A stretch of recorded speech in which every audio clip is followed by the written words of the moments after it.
Inscrições abertas na Fundação Conscienciarte de Vazante e objetos ilegais são encontrados em cadeia pública do município. Requeri ao Subsecretaria de Administração Prisional que fosse enviado um grupo da SUAP para poder fazer uma intervenção na cadeia pública a fim de normalizar a ordem. A adesão à lista de espera do ProUni deve ser feita até segunda-feira. A advogada de Vazante explica os requisitos do auxílio-doença. O primeiro requisito é ela ter a qualidade de segurado, ou seja, ela deve estar contribuindo para o INSS. Famílias atingidas por desastres naturais são beneficiadas pelo Minha Casa Minha Vida. E você vai ver ainda, investimento de R$1,5 bilhão vai possibilitar fortalecimento da malha viária de Minas Gerais. Estas e outras notícias você confere agora no Jornal Noroeste.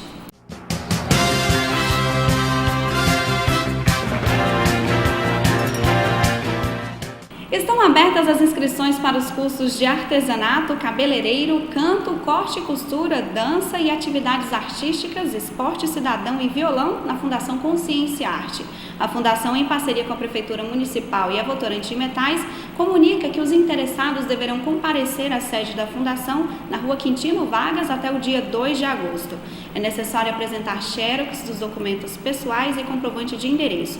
E os menores de 18 anos deverão comparecer com os pais ou responsáveis no ato da inscrição. E o grupo de intervenção rápida de João Pinheiro esteve na cadeia pública de Vazante na manhã desta sexta-feira. O delegado de polícia Dr. André Luiz e a promotora de justiça Gislaine Reis também estiveram no local. O grupo de intervenção rápida iniciou a operação de varredura na cadeia pública de Vazante a pedido do delegado de polícia, Dr. André Luiz Ferreira. Segundo ele, este tipo de intervenção é necessária para manter a ordem no local e a segurança da população e dos próprios presos. Eu requeri ao Subsecretaria de Administração Prisional que fosse enviado um grupo da SUAP para poder fazer uma intervenção na cadeia pública a fim de normalizar a ordem e buscar para os celulares, armas artesanais. Existem alguns que querem manter a ordem. E eles mesmos gostam que seja feito, querem que seja feito esse trabalho para a segurança deles mesmos. Essa cadeia aqui já tiveram rebeliões, já tiveram tentativas de homicídio dentro da cadeia. Então isso é necessário não só para a segurança da população e da polícia, mas dos próprios presos. Durante a operação foram encontrados pelos agentes vários objetos ilegais, como celulares e armas brancas dentro das celas. O diretor do sistema prisional, Leomar Silva, explicou que a ação foi tranquila na cadeia pública. Foram encontrados 3 celulares, porém um em desuso e 2 ativos, algumas baterias e serras, e chuchos e algumas outras coisas ilícitas. Graças a Deus, sem mais danos. Preservando a integridade física e moral dos detentos que aqui residem. Não é coisa natural, isso aí tem várias formas várias vias para entrar isso aí. Então tem que ser feito uma busca mais minuciosa, tem que estar fazendo alguma seleção até mesmo de servidores, de parentes, então tem várias formas, então a gente não define uma específica. De acordo com o delegado de polícia, atualmente 35 pessoas estão presas e 17 estão em albergue. Segundo ele, alguns traficantes foram transferidos para outras cidades. 35 fechados, 17 no albergue. Alguns traficantes foram transferidos, os quais estavam... A gente teve informação de que iriam fugir, ia ter um possível resgate. A maioria foi transferida desses traficantes. Restaram ainda alguns condenados, né? Mais de 27 condenados ainda restam, que estou tentando, todo momento, transferi-los também, esses condenados. E o candidato que tenha ficado fora das 2 convocações realizadas pelo ProUni podem ainda integrar a lista de espera. A adesão online deve ser feita a partir desta sexta-feira, dia 26, até segunda-feira, dia 29. A lista estará disponível para consulta pelas instituições de educação superior integrantes do programa em 1º de agosto. Os produtores produtores dos municípios atingidos pela seca na área da Sudene receberam até o momento mais de 2 bilhões de reais como parte das medidas de apoio aos afetados pela estiagem. O crédito especial com juros de 1 a 3,5% ao ano atende aos moradores de município com situação de emergência reconhecida pela Secretaria Nacional de Defesa Civil.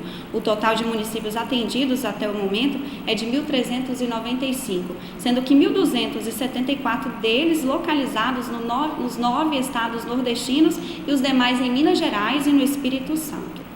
E hoje pela manhã, a advogada Graciela Maia explicou os requisitos para o pagamento do auxílio-doença, que é um dos benefícios da Previdência Social.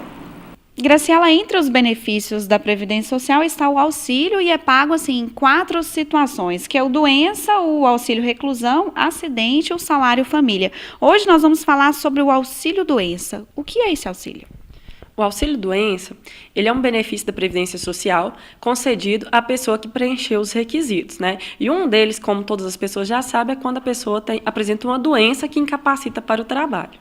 E quais são esses requisitos que a pessoa tem que cumprir para ter o direito ao benefício?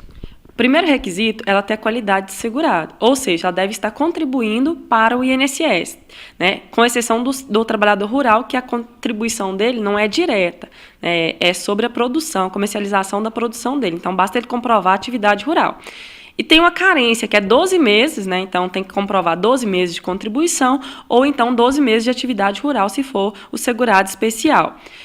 A incapacidade para o trabalho em prazo superior a 15 dias para o empregado, né, quem trabalha de carteira assinada, e para os demais segurados, a Previdência Social paga a partir do primeiro dia. Então, ele tem que ter uma doença que incapacita temporariamente para o trabalho, ter qualidade de segurado, né, e ter também, no caso, a contribuição. Algumas situações, como, por exemplo, acidente do trabalho ou doença profissional, e algumas doenças que são elencadas na legislação específica, não precisam de ter essa carência de 12 meses. Como, por exemplo, no caso do câncer, né, paralisia mental, né, cardiopatia grave, também não precisa de ter os 12 meses. Basta ter qualidade segurada e a doença que incapacita temporariamente para o trabalho. Certo. E como é feito o pagamento?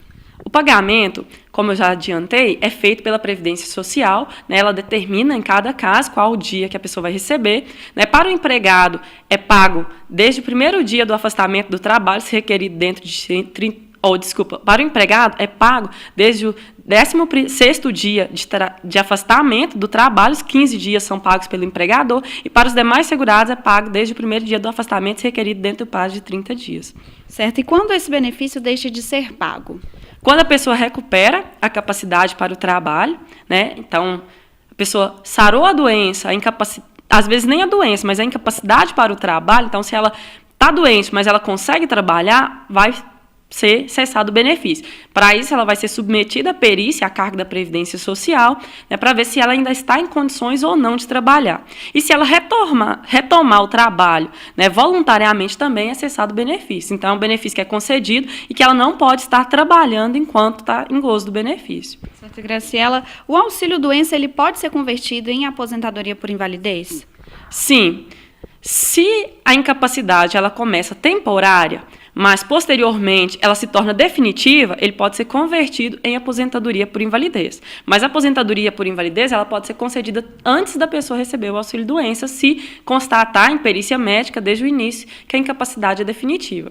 Agora, é bom lembrar que, tanto na aposentadoria por invalidez quanto no auxílio-doença, a doença e a incapacidade ela não pode ser pré-existente à qualidade de segurado. Ou seja, para a pessoa receber os benefícios, né, ainda que ela tenha tido a doença antes, mas a incapacidade tem que surgir depois do momento que ela já está contribuindo para a Previdência Social. A Caixa Econômica Federal deu início ao projeto Geração de Renda e Energia Renovável nos empreendimentos do programa Minha Casa Minha Vida em Juazeiro, na Bahia. Com investimento de mais de 6 milhões de reais, os empreendimentos já começaram a receber sistemas de microgeração eólica e solar. A energia gerada vai abastecer as áreas comuns de cada condomínio. O excedente será vendido à concessionária local ou a consumidores. A venda dessa energia irá construir um fundo que será revertido para o condomínio e para os próprios moradores na forma de um bônus de até R$ 110 por família. E agora é hora de falar de previsão do tempo para este sábado. Uma frente fria avança para a Bahia, mas ainda provoca chuva fraca no litoral do Espírito Santo.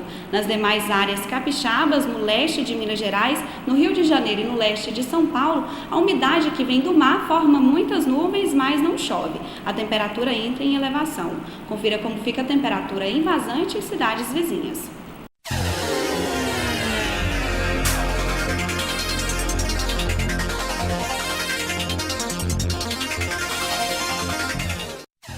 Em Patos de Minas, mínima de 5 e máxima de 23 graus. Coromandel, mínima de 8 e máxima de 22. Em Vazante, mínima de 14 e máxima de 25 graus.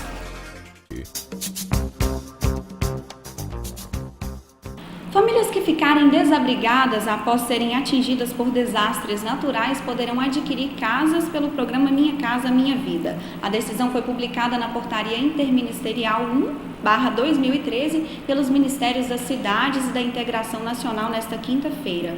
O documento determina que as famílias afetadas por inundações, escorregamento de encostas, destruídas ou interditadas definitivamente poderão receber os imóveis desde que se enquadrem nas regras do programa. O Ministério da Integração também deverá reconhecer a impossibilidade da permanência das famílias nos locais atingidos por desastres naturais. E o governador Antônio Anastasia assinou nesta semana em Belo Horizonte o contrato de operação de crédito de R$1,5 bilhão com o Banco do Brasil. Os recursos serão aplicados na execução de obras do programa Caminhos de Minas e em ações para a manutenção da malha rodoviária estadual. O governador Antônio Anastasia assinou em solenidade realizada na cidade administrativa contrato de operação de crédito de R$1,5 bilhão com o Banco do Brasil. Os recursos serão aplicados na execução de obras do programa Caminhos de Minas e em ações para a manutenção da malha rodoviária estadual. Anastasia destacou a importância da parceria existente entre o governo de Minas e o Banco do Brasil e os recursos levantados para fortalecimento da área de infraestrutura em todo o estado. São obras rodoviárias pelo estado no âmbito do programa Caminhos de Minas. Nós já lançamos cerca de 70 trechos, então são estradas de norte a sul que serão realizadas para fazer a interligação entre as regiões do estado. Nós já lançamos várias dessas estradas ao longo dos últimos meses, com recurso da primeira tranche do empréstimo e agora um segundo reforço. E vamos ter ainda mais R$1,750 bilhão aprovados pela Assembleia e também com o mesmo objetivo de dar sequência ao Caminho de Minas. E por hoje é só, até a nossa próxima edição na segunda-feira às 18h15. Lembrando que outras notícias você confere em nosso site tvnoroeste.net ou pelo facebook.com/noroeste vazante. Tenham todos um excelente fim de semana.